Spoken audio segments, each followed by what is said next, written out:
आज के प्रेस वार्ता में आए हुए सभी इलेक्ट्रॉनिक एवं प्रिंट मीडिया के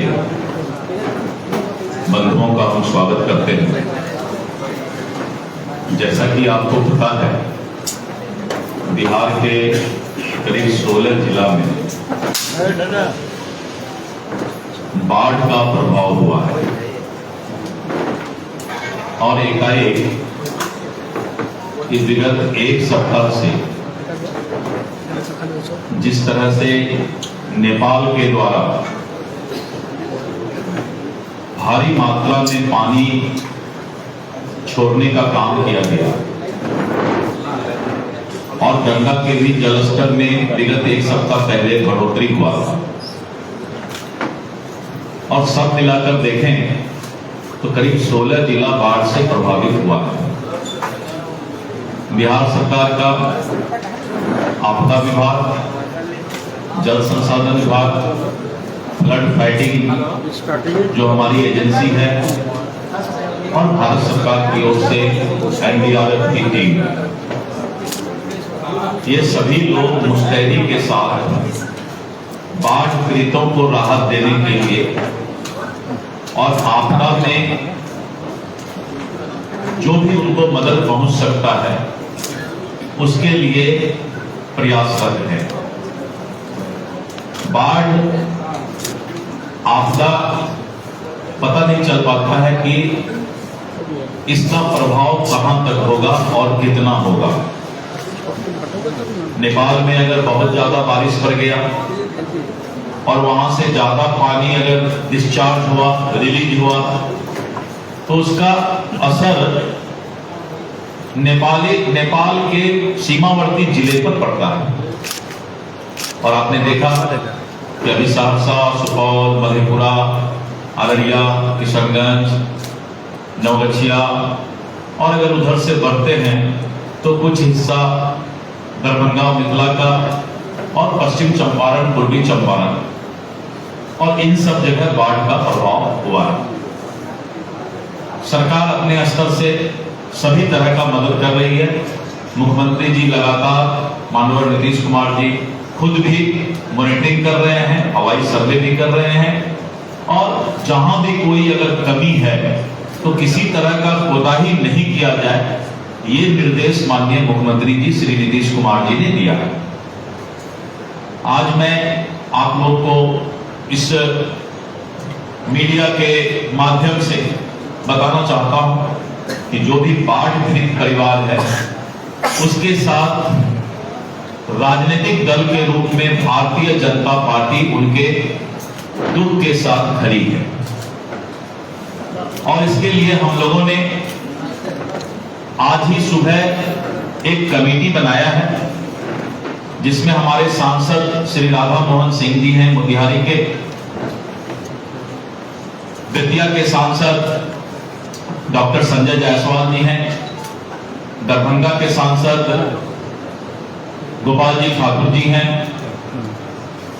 और इस तरह सहरसा में हमने नीरज सिंह बबलू जी मंत्री, अररिया में प्रदीप सिंह जी और करीब 11 लोगों का एक कमेटी भारतीय जनता पार्टी ने आज बनाया है कि हम राजनीति को सिर्फ सत्ता का हथियार नहीं बनाते हैं। राजनीति हम सिर्फ सत्ता सुख के लिए नहीं करना चाहते हैं और भारतीय जनता पार्टी के कार्यकर्ताओं ने यह फैसला लिया है कि हम पहला फेज में बाढ़ प्रभावित 1 लाख परिवार को भारतीय जनता पार्टी अपने कार्यकर्ताओं की मदद से राहत पैकेज देने का काम करेगी।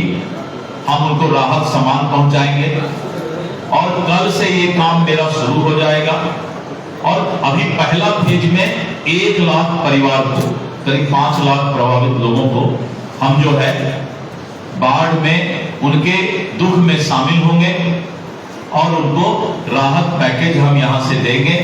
जो भी सामान उनको जरूरत है, खाने का, पीने का जो भी सामान जरूरत है, ये कल से हम शुरू करेंगे।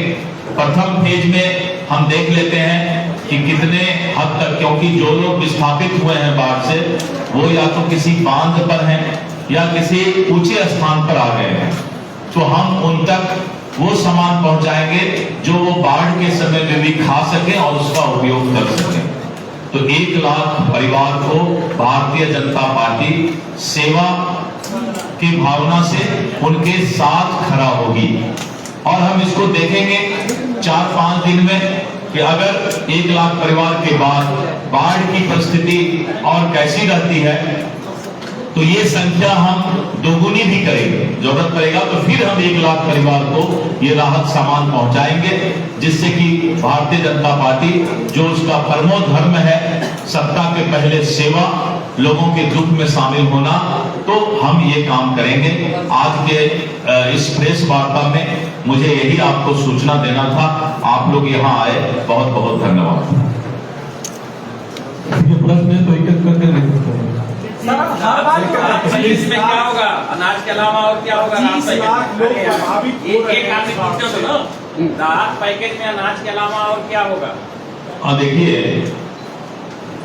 जो हमारा राहत का सामान जाएगा उसका डिटेल आपको हम बता देंगे शाम में तक। अभी ये कमेटी जो 11 लोगों की कमेटी है, वो ये देख रही है कि जितना जल्दी हम सामान पहुंचा सकें, क्योंकि बाढ़ में तुरंत अगर सामान पहुंचे तभी फायदा है, 5-6 दिन बाद देने का कोई फायदा नहीं है। तो तुरंत हम पैकेट बना पाएंगे तो निश्चित रूप से जो सूखा अनाज है, जैसे चूड़ा है, गुड़ है, मोमबत्ती है, माचिस है, पॉलिथीन है, बिस्किट है, कुछ बच्चों को दूध के लिए जो है अमूल का पाउडर है, तो इस तरह का सामान रहेगा जो कि तुरंत उपयोग वो कर सके और उनको चूल्हे की जरूरत नहीं पड़े। इस बात का हम ध्यान देंगे। काफी वर्ष पहले इसी और राज्य सरकार और केंद्र सरकार के सहयोग से एक बड़ा प्लान कर राहत पहुंचाई गई। अभी जो हम करने जा रहे हैं, ये हमारा कल परसों से शुरुआत होगा और एक पहल है, सेवा का एक पहल है। कोशिश कर रहा हूँ 1 कदम चलने का। मैं नहीं कर रहा हूँ कि 10 कदम चलूंगा। भारतीय जनता पार्टी 1 कदम चलने का एक कोशिश कर रही है कि हम सेवा हमारा परमो धर्म है। 25 लाख लोग प्रभावित हुए हैं इस बाढ़ से, तो 25 लाख और 1 लाख कहीं 25 लाख लोग हुए होंगे, मुझे मालूम है, जैसा 16 लाख के आसपास। मैंने कहा 1 लाख परिवार का यानी 5 लाख हो जाता है। और मैंने कहा कि पहला फेज में, क्योंकि आज तो हम फैसला लिए, तो पहला फेज में इतना काम करेंगे। और मैंने कहा कि उसको बाद हम देखेंगे कि हमारे कार्यकर्ता कहां तक पहुंच पा रहे हैं। हो सकता है कहीं पर सरकार का अपना जो है कैंप लगा हुआ है, वहां जरूरत नहीं है, तो बहुत सारा चीज देखा जाता है। और मैंने कहा कि इसके बाद फिर 1 लाख परिवार को और हम सोच रहे हैं, क्योंकि हम 1-2 दिन में तो इतना पैकेट बनवा नहीं पाएंगे। हमारी कोशिश है कि जितना जल्द हो। एक भावना आया है पार्टी का, और मैं इसलिए ये संदेश दे रहा हूं कि राजनीतिक दल का काम सिर्फ सत्ता नहीं है बल्कि सेवा भी है। मैं ये संदेश देना चाह रहा हूं। भागलपुर में ब्लास्ट हुआ है, बम ब्लास्ट हुआ है, उसके बारे में अभी तो हम जिस काम के लिए बुलाए हैं, तो फिर अलग से हम उस पर आपको बताएंगे। अभी तो चूंकि हम उसी का बैठक कर रहे हैं, डीसी कर रहे हैं। हमारे जो 10 मेंबर हैं सांसद और ये लोग, नौतन के विधायक हैं, नारायण शाह जी हैं, एक सवर्णा सिंह जी हैं, और ढाका के पवन जायसवाल जी हैं। तो इस तरह करके सभी लोगों के साथ मेरा एक डीसी चल रहा है कि कितना चूड़ा कहाँ अवेलेबल होगा, कितना गुड़ कहाँ अवेलेबल होगा। तो थोड़ा सा हमको आज इसमें लगने दीजिए, उसके बाद और हम बातें आपसे बाद में कर लेंगे। बहुत बहुत